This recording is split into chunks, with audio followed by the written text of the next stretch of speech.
আমরা খুব আশাবাদী মাননীয় প্রধানমন্ত্রী এই সেক্টরটা ঘুরে দাঁড়াবার উদ্যোগ তিনি নেবেন। হঠাৎ করে সোমবার মাননীয় প্রধানমন্ত্রীর ডাকে আমরা সাড়া দিয়ে ওনার দপ্তরে গিয়েছিলাম এবং অত্যন্ত খোলামেলা পরিবেশে আন্তরিকভাবে আমরা আলোচনা করি।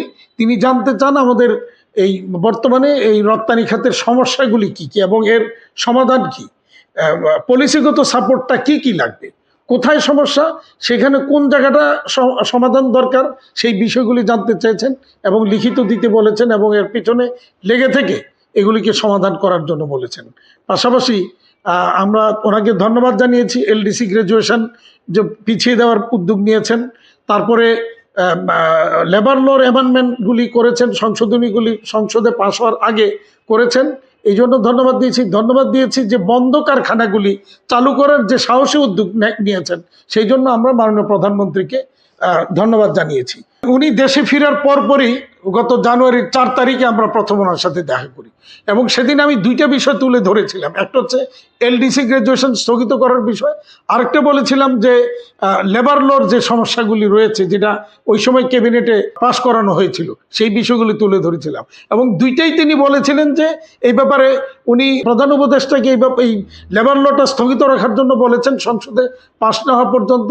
আর এলডিসি গ্র্যাজুয়েশনে আমি যে বলেছি যে আত্মহত্যা করার ঘোষণা দিয়ে আত্মহত্যা করতে যাচ্ছে বাংলাদেশ, তিনি আমার সাথে একমত ছিলেন, যার ফলে তিনি কিন্তু দায়িত্ব নেওয়ার দ্বিতীয় দিনই কিন্তু এলডিসি গ্র্যাজুয়েশন স্থগিত করার জন্য জাতিসংঘে চিঠি দিয়েছেন এবং সংসদে যাওয়ার আগে লেবার লর প্রয়োজনীয় সংশোধনীগুলি তিনি করেছেন।